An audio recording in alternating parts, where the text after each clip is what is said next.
vontade, pastor. Obrigado, amigo. Vocês me ouvem bem? Alguém dá um sinal aí?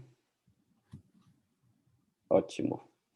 Eu estava brincando, irmão Mário, que já deve estar perto de fazer um ano essa sala, né? Temos que fazer um... Chegamos a 260 madrugadas, pastor. Pois é, daqui a um tempo a gente vai ter que fazer um bolo aí para celebrar, né? Essa A ideia é bênção. essa. A ideia é essa, reunir o maior número possível de pessoas sem a pandemia, né? Bênção de Deus. Queridos, uma alegria poder estarmos juntos. Eu vou ter que me controlar aqui, viu? Normalmente eu falo alto, assim, me empolgo, mas a esposa já deu o sinal aqui, fala baixo. Tem um inquilino novo na minha casa, e se acordar, meus irmãos, misericórdia. A gente adquiriu um cachorrinho para poder trazer uma alegria também para as crianças, e essa foi só a segunda noite desse distinto ser aqui em casa. O bicho é barulhento, viu? E a segunda noite, graças a Deus, já foi bem melhor, mas ninguém quer despertar a fera não, viu? Então eu vou ter que me manter aqui controlado. E eu falo alto mesmo, vocês me ajudem aí, viu? Para poder a gente se manter aqui sob controle e não sair aqui do ritmo, tá bom? Alegria. Mais uma vez agradeço ao irmão Mário pelo convite.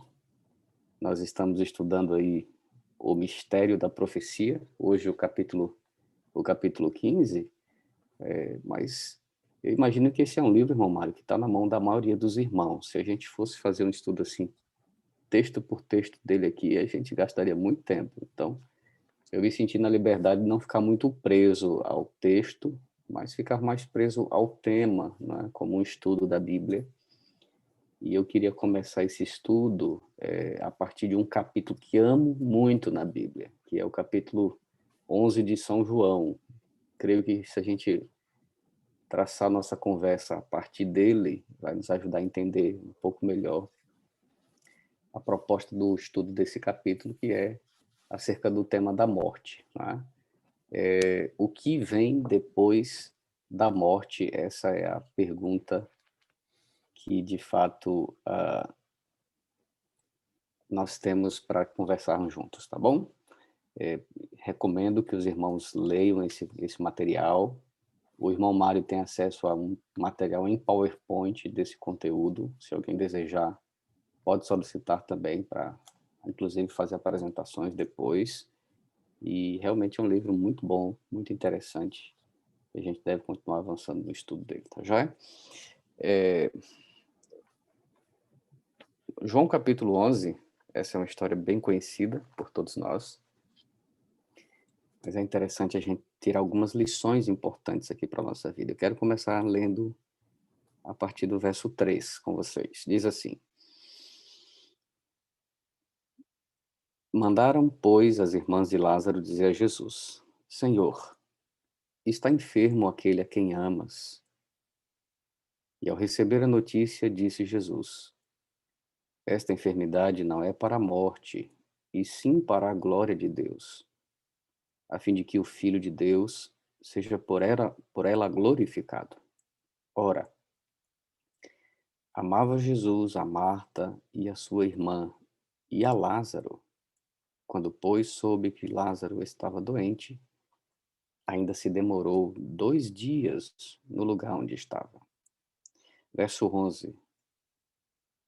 Isto dizia e depois lhes acrescentou: Nosso amigo Lázaro adormeceu, mas vou para despertá-lo. Verso 14. Então Jesus disse claramente: Lázaro morreu. Verso 17. Chegando Jesus, encontrou Lázaro já sepultado havia 4 dias. Ora, Betânia estava a cerca de 15 estádios perto de Jerusalém. Muitos dentre os judeus tinham vindo ter com Marta e Maria para as consolar a respeito de seu irmão. Marta, quando soube que vinha Jesus, saiu ao seu encontro. Maria, porém, ficou sentada em casa. Disse, pois, Marta a Jesus: Senhor, se estivesses aqui, não teria morrido meu irmão. mas também sei que mesmo agora tudo quanto pedires a Deus, Deus te concederá. Declarou-lhe Jesus: teu irmão há de ressurgir. Eu sei, replicou Marta, que ele há de ressurgir na ressurreição no último dia.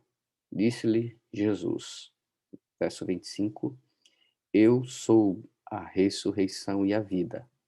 Quem crê em mim, ainda que morra, viverá. E todo que vive e crê em mim, não morrerá eternamente. Crês isto? Sim, Senhor, respondeu ela. Eu tenho crido que tu és o Cristo, o Filho de Deus que devia vir ao mundo. E aí quero ler com vocês o verso 33. Jesus, vendo-a chorar, e bem assim os judeus que o acompanhavam, agitou-se no espírito e comoveu-se e perguntou: onde o sepultastes? Eles lhe responderam: Senhor, vem e vê. Verso 35 é bem pequenininho, mas é bem marcante. Diz: Jesus chorou. Então disseram os judeus: vede quanto o amavam. E aí o texto diz assim: mas alguns objetaram: não podia ele que abriu os olhos ao cego fazer que este não morresse? E Jesus, agitando-se novamente em si mesmo, encaminhou-se para o túmulo. Era este uma gruta, a cuja entrada tinha posto uma pedra. Então ordenou Jesus: tirai a pedra. Disse-lhe Marta, a irmã do morto: Senhor, já cheira mal, porque já é de 4 dias. Respondeu-lhe Jesus: não te disse eu que, se creres, verás a glória de Deus? Tiraram então a pedra, e Jesus, levantando os olhos para o céu, disse: Pai, graças te dou, porque me ouviste. Aliás, eu sabia que sempre me ouves, mas assim falei por causa da multidão presente, para que creiam que tu me enviaste. E tendo dito isto, clamou em alta voz: Lázaro, vem para fora. Saiu aquele que estivera morto, tendo os pés e as mãos ligados com ataduras e o rosto envolto no lenço. Então lhes ordenou: desatai-o e deixai-o ir. Muitos, pois, dentre os judeus que tinham vindo visitar Maria, vendo o que fizera, creram nele. Muito bem, a leitura foi até longa, mas é sempre bom a gente ler a palavra do Senhor. Eu queria primeiro começar essa nossa conversa pensando em alguns aspectos bem interessantes que estão no texto. Logo no início, a gente percebe o texto dizendo que amava Jesus, aquela família, Marta, Maria e Lázaro, 3 irmãos, onde Cristo sempre gostava de se hospedar naquela casa. Cristo sempre tinha conversas profundas, conversas especiais, se sentia querido naquele lar. Então sempre Cristo ia àquela casa, ali na cidade de Betânia. Mas o texto, queridos, está falando de um jovem que ficou doente, um jovem que ficou profundamente doente, indo inclusive a óbito. Mas o verso 5 diz: amava Jesus, a Marta, a sua irmã e a Lázaro. Irmãos, essa é uma verdade que nós precisamos sempre nos lembrar. A verdade de que a doença e a morte, a dor, o sofrimento também chegam à casa daquelas pessoas que Deus ama. Na verdade, Deus ama a todos, mas a morte chega também à casa daqueles que são íntimos de Jesus, que são amigos de Jesus, que receberam Jesus em sua casa, em sua vida, em sua história. A morte é um intruso na história deste mundo. Não foi trazida por Deus, não foi provocada por Deus, não vem de Deus. A morte, irmãos, em si mesma, é exatamente o maior efeito que o pecado trouxe a esta terra. O salário do pecado, a Bíblia diz que é a morte, ou seja, o resultado direto do pecado é a morte. E então até nós mesmos que gostamos de receber Jesus em nossa casa, nós mesmos que amamos a Jesus, nós mesmos que temos intimidade e amizade com Jesus, também estamos sujeitos a enfrentar a doença e também a morte. Este é um fato que a gente precisa saber lidar com isto. Cada dia refletir um pouco acerca deste assunto é importante, por sinal, a própria realidade de que a vida é muito rápida, de que a vida é finita, é passageira, nos coloca numa condição de sonhar, de buscar realizar, de buscar sair da cama para enfrentar a vida, a realidade do dia. Essa perspectiva de que a vida realmente é passageira, para nós humanos, é muito importante. Quando a gente começa a achar que a vida não tem fim, que somos eternos, que somos melhores do que os outros, nos colocamos em um caminho de destruição. Então, uma grande verdade desse texto é que a morte e a doença chegam até mesmo para aqueles que são amigos de Jesus. Temos que saber lidar bem com isso sempre, com essa realidade. E aí o texto vai dizendo que Jesus foi comunicado de que Lázaro estava doente. E o texto no verso 6 diz que Jesus se demorou ainda por 2 dias no lugar onde estava. Essa é uma perspectiva do escritor bíblico, não é? O escritor, para poder dizer que Cristo ficou um tempo maior do que era esperado, onde estava, disse que Jesus demorou. Mas vou reforçar, aqui é a perspectiva do escritor. Jesus nunca demora, irmãos. É a nossa perspectiva que faz pensarmos assim. E Jesus chega sempre no momento adequado, no momento oportuno, de acordo com a soberania que ele tem sobre o universo. É ele que comanda todas as coisas.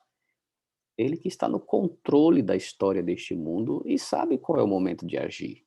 Então, Cristo tinha uma lição a dar. Cristo tinha uma perspectiva para apresentar àquele povo. E por isso Cristo chegou não atrasado, mas chegou no momento adequado, conforme a sua presciência. Presciência é uma característica que só Deus tem. É a capacidade de saber o futuro, de conhecer o que vai vir e também agir de acordo com esse conhecimento que tem. Nós não temos essa capacidade. Só Deus tem. Então, ele espera o momento certo para agir. Você vai perceber que muitos dos judeus que ali estavam pensando assim, puxa, mas ele que curou cegos, abriu olhos, né, curou aleijados, ele não poderia ter curado este jovem? Então, talvez eles no máximo imaginavam que Cristo era capaz de curar, mas Cristo, na verdade, queria demonstrar que não existe nada neste mundo, nem a morte, como algo que seja capaz de limitar o seu poder. Ele é o Senhor da vida, ele é o doador da vida. E a morte não é empecilho e nem é o maior problema para Deus. Muito pelo contrário, a morte para Deus é algo muito simples de se resolver. O texto vai apontar que havia um problema mais grave no coração do povo do que o tema morte. E é isso que eu quero pontuar um pouco mais com vocês hoje. O texto segue dizendo então que Lázaro morre, Jesus então vai ao encontro desta família já ao quarto dia, e quando chega ele é recepcionado por Marta, e Marta estava muito triste. Senhor, se o Senhor tivesse aqui, nosso irmão não teria morrido. Na cabeça de Marta, Jesus, se tivesse chegado lá no passado, Cristo teria resolvido o problema. O olhar de Marta também, quando Cristo conversa com ela, dizendo, ei, mas seu irmão vai ressuscitar. Então ela agora coloca um olhar lá no futuro. Ok, Senhor, no dia da ressurreição, na vinda do Senhor, ok, eu creio que meu irmão vai ressuscitar. Interessante, né? Marta estava diante de Jesus, o autor da vida. Ela já havia ouvido falar de muitos milagres, mas na cabeça dela, ela pensava assim, lá no passado, se meu Senhor Jesus tivesse vindo, o problema estaria resolvido. Lá no futuro, quando ele vier, ele vai também resolver o problema. Mas ela não conseguia entender que naquele dia, naquele momento, o milagre poderia acontecer. E eu fico pensando, viu, irmãos, que nós também vivemos em grande medida o dilema de Marta. Cremos em um Deus poderoso que fez milagres no passado, que agiu de maneira poderosa no passado. Cremos num Deus poderoso que há de vir e vai resolver o grande problema da morte, das doenças, mas muitas vezes agimos como Marta hoje, sem observar, sem perceber e sem confiar que hoje, aqui e agora, Deus está disposto a realizar milagres. E Cristo então aponta para a solução imediata, dizendo: Eu sou a ressurreição e a vida. Não apontando somente para o futuro, mas para aquele momento: eu sou a ressurreição e a vida. E quem crê em mim, ainda que morra, viverá. Tem uma outra declaração nesse texto que é muito interessante, que é do verso 26, que diz: E todo o que vive e crê em mim não morrerá eternamente. Ou seja, alguns princípios, alguns aspectos do tema morte já estão bem colocados em todo esse texto aqui. Eu queria parar um pouquinho para pensar neles e depois a gente vai para a parte final da história. O primeiro aspecto do texto aqui acerca do tema morte é que Cristo compara a morte a um sono. E se você observar bem, o próprio Cristo disse isso no verso 11. O verso 11 diz: Nosso amigo Lázaro adormeceu. E depois os discípulos não entenderam muito bem, e Jesus Cristo disse: Nosso amigo Lázaro morreu. Então, a morte, na perspectiva bíblica, ela é comparada a um sono, a um estado de inconsciência. Ora, se é um estado de inconsciência, você sabe que quando a gente está dormindo, a gente perde toda a perspectiva do tempo, não é? Quando a gente acorda, a primeira coisa que a gente quer fazer é ver a hora, porque a gente não tem noção quanto tempo a gente dormiu. Se muito, se pouco, às vezes a gente tem a ideia de que foi pouco e foi muito, às vezes a gente pensa que foi muito e foi pouco. Outro dia eu acordei, era 1 hora da manhã, achando que já era 5 da manhã. A gente não tem consciência nenhuma do que está acontecendo ao nosso redor enquanto a gente dorme. É exatamente essa a ideia bíblica. A morte é um estado de inconsciência. Não se sente dor, não se sente medo, nem frio, não se passa por nenhum perrengue, ninguém vem puxar o pé de ninguém, ninguém vem balançar a cortina de ninguém. A morte é um estado de inconsciência. Né? E para entender a morte, rapidamente a gente precisa entender o próprio princípio da vida.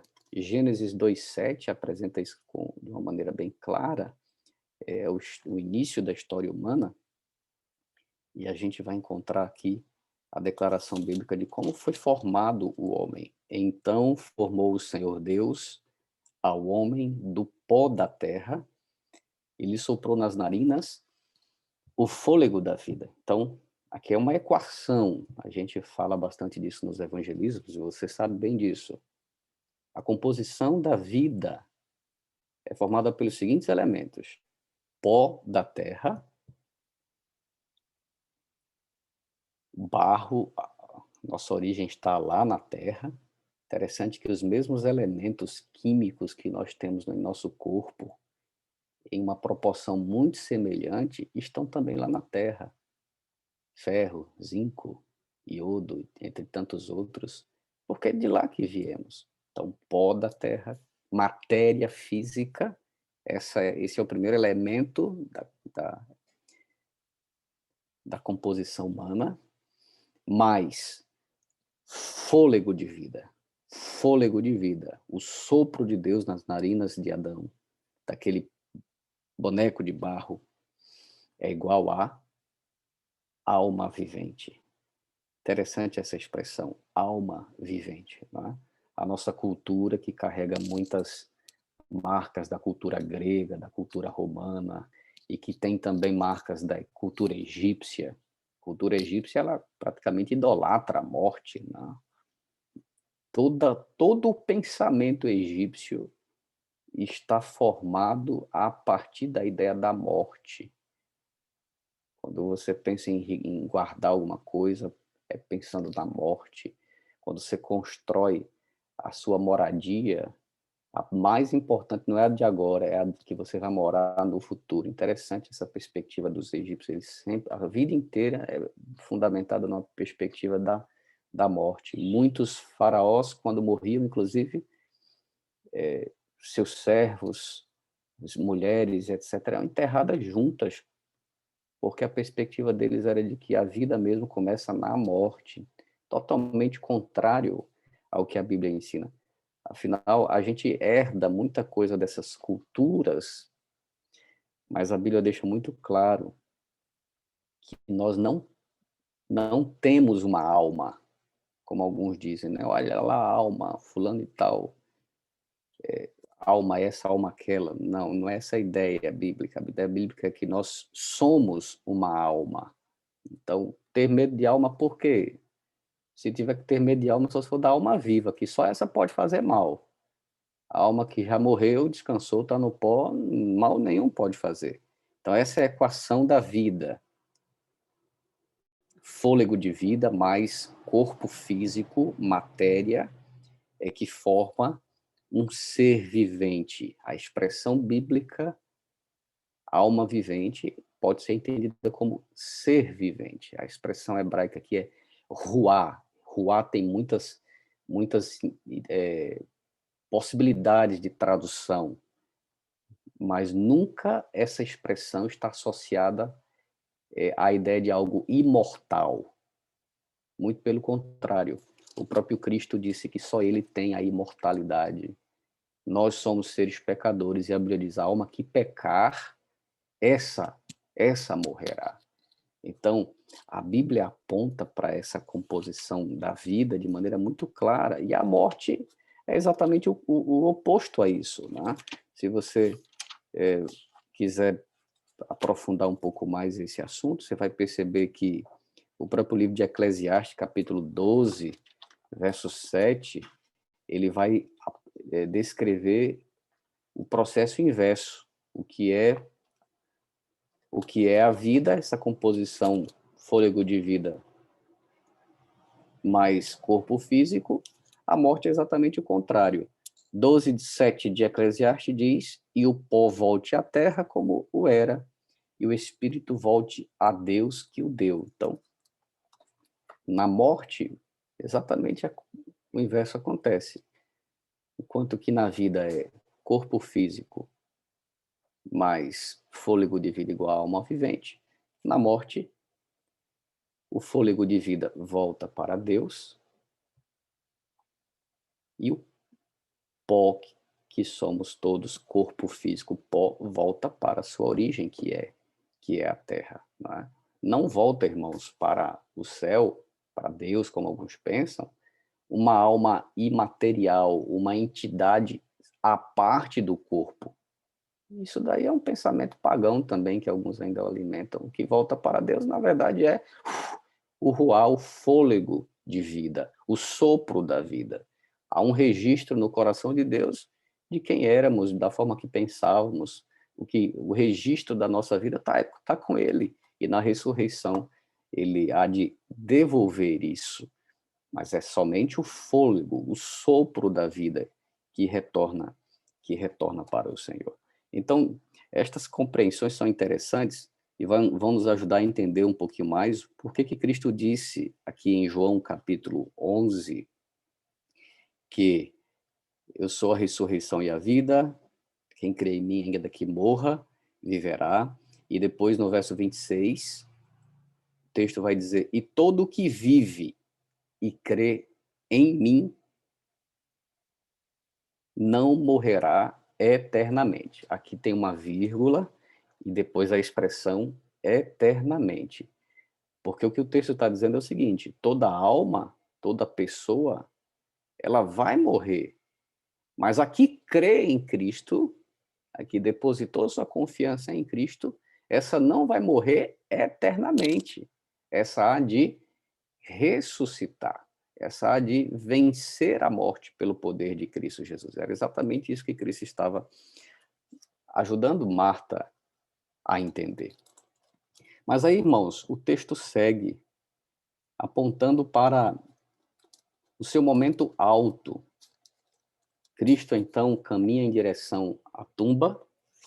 É interessante como as pessoas sepultavam seus mortos no passado de maneira bem diferente que a nossa, né? Eu estive ali naquela região do antigo Israel, região ali onde o povo de Israel andou por muito tempo, estive em Israel, estive na Jordânia também, e ali a gente percebe algumas coisas bem interessantes. O próprio povo ali da antiguidade fazia suas moradias para a eternidade de maneira bem marcante. Na cidade de Petra, uma cidade turística hoje, acreditamos que os descendentes de Esaú foram os que esculpiram aquela cidade. A cidade de Petra, só uma curiosidade para vocês, não é uma cidade construída, é uma cidade esculpida, um material interessante ali, é um barro diferenciado que permite que haja escavações na rocha, na parede ali. Então, aquele povo não construía suas casas, e sim cavava na parede e terminavam fazendo suas moradias naquelas digamos assim, cavernas, né? Mas eram construídas por eles mesmos. E é interessante que a gente percebe claramente até hoje lá, quando vai visitar, que havia escavações para a moradia de um ser humano comum, e eram bem simples, mas havia escavações para a moradia dos mortos, onde se sepultavam os mortos, irmãos. Havia muito mais beleza, muito mais cuidado, muito mais detalhes na elaboração daquela construção, ali não era uma construção, mas onde esculpiam, porque entendia-se que ali era a morada para toda a eternidade. Então tinha que haver muito mais detalhe, muito mais cuidado nisso, né? E é bem marcante isso. Então era assim que se sepultavam os seus mortos, normalmente em um buraco, em uma caverna, e normalmente se colocava depois uma pedra, uma rocha para fechar aquilo ali. E Cristo é levado até o local onde Lázaro estava morto. E aqui nós temos uma declaração muito forte, a de que Jesus chorou. Eu gosto de pensar que Jesus chora aqui por duas razões. A primeira é a razão de que ele estava sentindo a dor da família enlutada. E Cristo sente a dor dos que estão enlutados. É provável que eu fale nessa manhã para algumas pessoas que perderam alguém. Queridos, Cristo chora conosco a dor de perdermos alguém. Cristo está conosco nessa hora de luto. Ele que é a vida, ele repugna a morte, ele abomina a morte. Então ele chora com os que estão enlutados. Mas há uma outra razão aqui pelo qual Cristo chora. A razão é a incredulidade dos que ali estavam. Queridos, nós também somos como aquele povo. Temos um coração duro, temos um coração difícil de crer. Então, Cristo pede que a pedra seja removida, e a própria Marta, que estava ali, não quer fazê-lo. Ainda não havia entendido a proposta de Cristo para aquele momento. Ainda não cria que Cristo podia devolver a vida a seu irmão. E há uma relutância, Senhor, não, já está fedendo, são 4 dias já. Os judeus criam que alguém podia voltar à vida até o 3º dia, mas nunca no 4º dia. E foi por isso que Cristo esperou até o 4º dia, inclusive. Mas, queridos, finalmente Cristo dá a ordem, tirem a pedra. E pela graça e a misericórdia do Senhor, alguns estavam ali que creram e tiraram a pedra. Queridos, aqui eu quero dialogar um pouquinho com vocês sobre este ponto. Para Cristo devolver a vida a alguém, isso não é nenhum problema para ele. Ele é a vida. Ele tem todo o poder no céu e na terra. Porque ele nem sempre devolve a vida ou nem sempre ele cura alguém. Isso está nos desígnios de Deus, nos propósitos dele. Ele sabe o porquê de tudo. Mas devolver a vida a alguém, curar alguém, para aquele que é a própria vida, Não existe nenhuma dificuldade nisso. Agora, queridos,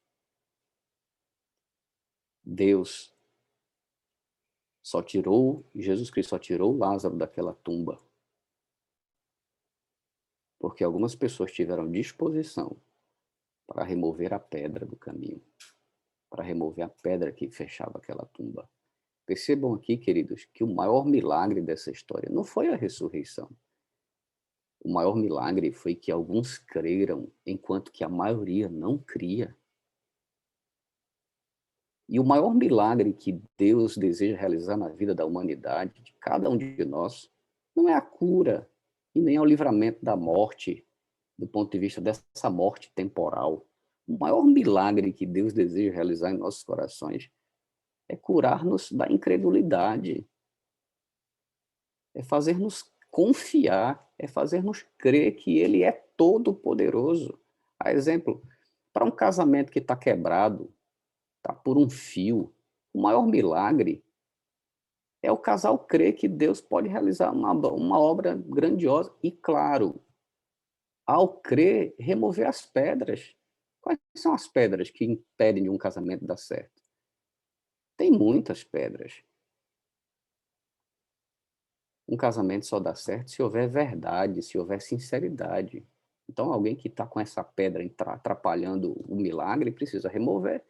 Outra pedra é a falta de sinceridade. Tem que se reconhecer que errou, dizer, meu amor, me perdoe, eu errei. Essa é uma pedra que precisa ser removida para o casamento dar certo. Perdão é uma outra pedra que pode estar impedindo de o casamento dar certo. Então, muita gente só ora a Deus pelo milagre, não é? Deus, salva meu casamento, Deus, salva o meu filho. Mas há pedras que precisamos remover para que o milagre aconteça. E esta pedra também só é removida pelo poder de Deus, a força que Ele nos dá para fazê-lo. Então, se você precisa de um coração capaz de perdoar, clame a Deus por isso. E fazer o milagre de mudar a história de um casamento para Deus é fácil. Difícil é nós entendermos que precisamos rogar a Ele forças para removermos as pedras. Este é o maior milagre que Deus deseja realizar em nossa vida. Mesma coisa aconteceu lá nas bodas de Caná da Galileia. Jesus transforma a água em vinho, isso Ele faz a vida inteira, a história inteira. Pela videira que absorve a água, os nutrientes do solo, Ele continua fazendo o suco puro da vide. Isso durante toda a história da criação acontece esse milagre. Então, transformar água em vinho para Cristo é muito fácil. É muito fácil isso.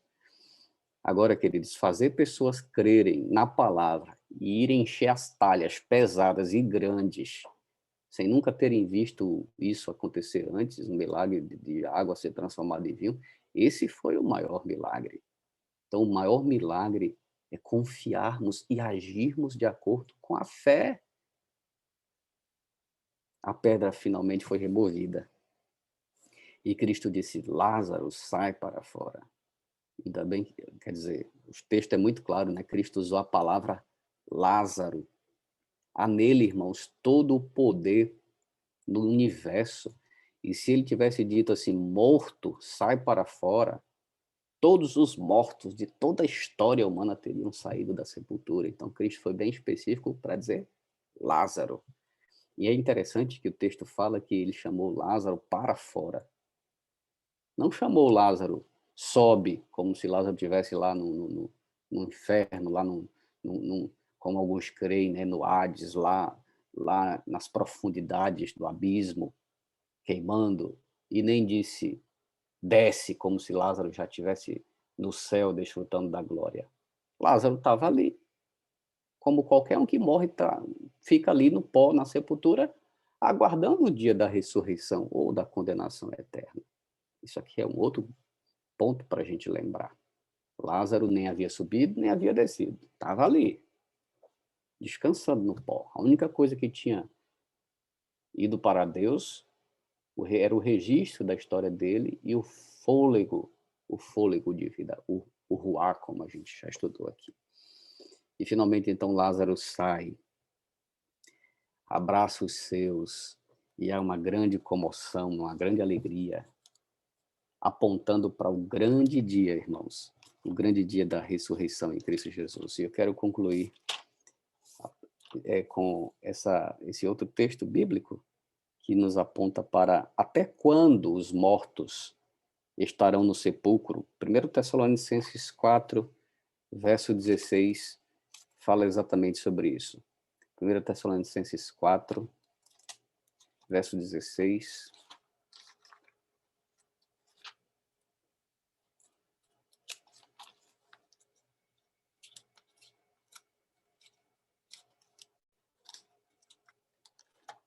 Diz assim: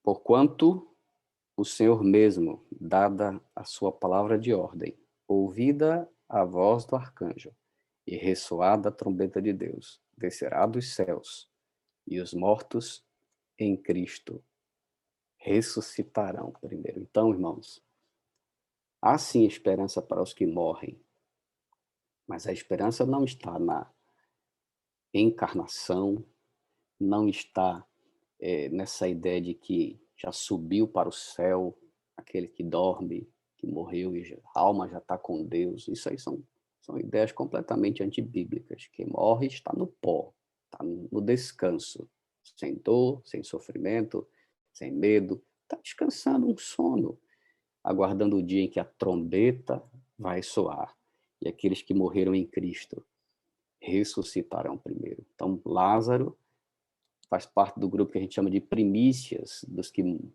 já receberam essa bênção da ressurreição. Claro que ele morreu de novo, depois de um tempo, ficou velhinho, cansadinho, morreu, e está aguardando também a mesma coisa que eu e você estamos aguardando para aqueles que já morreram, que é a trombeta tocar e os mortos em Cristo ressuscitarem. Então, queridos, temer a morte por quê? Pior do que a morte é uma vida sem Cristo, porque aí é uma vida sem esperança. Mas aquele que morreu, aquele que está no pó, mas morreu crendo, confiando em Cristo e na sua graça e também de que ele vai ressuscitar, a Bíblia diz que esse é bem-aventurado. A Bíblia diz que esse está descansando, aguardando a recompensa. Esse não tem medo de Covid mais, esse está em paz. Claro, é melhor ainda uma vida em Cristo do que já ter descansado. Enquanto a gente está aqui, a gente tem uma missão a cumprir e Deus vai nos dando essa graça de cumpri-la enquanto fôlego de vida Ele nos der. Mas se tivermos que descansar, se formos chamados ao descanso dos justos, a gente não precisa ficar preocupado com esse tema. Afinal, Cristo é a ressurreição e a vida. E aquele que nele crê, ainda que morra, viverá. Você crê nisso, meu irmão? Oh, meu amado irmão, que essa esperança bíblica, apontada pelo próprio Cristo, traga consolo e conforto aos nossos corações. Naquele dia você vai encontrar aquele filho ou filha ou mãe que você perdeu, que a morte tragou. Você vai poder abraçar essa pessoa, vai ser um abraço tão carinhoso, tão querido, sem mais máscara, sem mais Covid, sem mais álcool gel. Para sempre, irmãos, estaremos com o Senhor sem nenhuma doença mais. Aquele dia nós vamos poder abraçar o nosso Senhor Jesus Cristo, que é a ressurreição e a vida. Então não há o que temer. Só tema uma única coisa nessa vida: uma vida sem Jesus, uma vida longe dos caminhos de Jesus, uma vida de incredulidade. Isso a gente tem que temer mesmo. O resto não há nada o que temer. Ele vai voltar. Ele vai devolver a vida aos que descansaram dele. E ele vai nos levar para desfrutarmos juntos ao mesmo tempo. Ninguém já está lá desfrutando, a não ser aqueles que a Bíblia já disse: Enoque, Elias e uma multidão que ressuscitou junto com Cristo. Mas nós outros, é ao mesmo tempo que vamos receber a recompensa para estarmos para sempre com o Senhor. Bendito seja o nome deste Deus, que nos enche desta esperança, e que a tua vida esteja firmada nessas promessas, nesta palavra, até que Cristo venha nos buscar. aqueles que estão dispostos a dizer, Senhor, eu creio, ajuda-me na minha falta de fé, mas eu creio. Senhor Jesus, eu quero me agarrar às tuas promessas. Eu quero me agarrar à tua palavra. E se esse é o desejo do teu coração, feche os olhos, vamos orar juntos ao Senhor. Querido Deus, te louvamos pela tua palavra, te louvamos porque ela é vida. Se há entre nós alguém com o coração incrédulo, Senhor, quebra isso por teu poder e graça. E que ao entendermos melhor o tema da morte, desfrutemos melhor de uma vida de confiança em Cristo Jesus. Ele é a ressurreição e a vida. Fez isso com Lázaro para provar a nós que ele tem todo o poder no universo. Mas seu poder se manifesta de maneira especial em quebrar a dureza de nosso coração, a incredulidade de nosso ser. Ó Deus, se temos tido um olhar apenas para o passado, de um Deus que fazia milagres lá atrás, ou um olhar no Deus que tem poder no futuro para realizar milagres, ajuda-nos a crer que hoje o Senhor tem este mesmo poder, poder para restaurar casamentos, poder para restaurar famílias que estão destruídas, poder para restaurar vidas presas a vícios, poder para quebrar a dureza do nosso coração. E se alguma coisa em nossa vida, Senhor, que precisa deste milagre, nós declaramos que cremos e estamos dispostos a removermos pedras, darmos também nossos passos, nossa parte, para que esse milagre de fato aconteça. Realiza, Pai, esta obra de cura, de transformação em nosso ser nesse dia e nos guia em cada passo onde formos na jornada desse dia. Em nome de Jesus, aqui eu rogo a Ti bênção sobre todos esses que estão conosco e suas famílias, e o fazemos em nome de Jesus. Amém. Que Deus te abençoe, irmão. Obrigado, pastor Abraão. Louvado seja Deus pela linda mensagem, explanação. Muito bom tê-lo aqui conosco. E aqui encerramos a nossa live dessa madrugada com esse tema maravilhoso, que com certeza nos trouxe mais esperança. Dia de bênçãos, irmão, para todos. O que eu tinha que dizer, já disse. Muito obrigado, pastor Abraão. A partir desse momento, o áudio está aberto para que você possa se despedir do nosso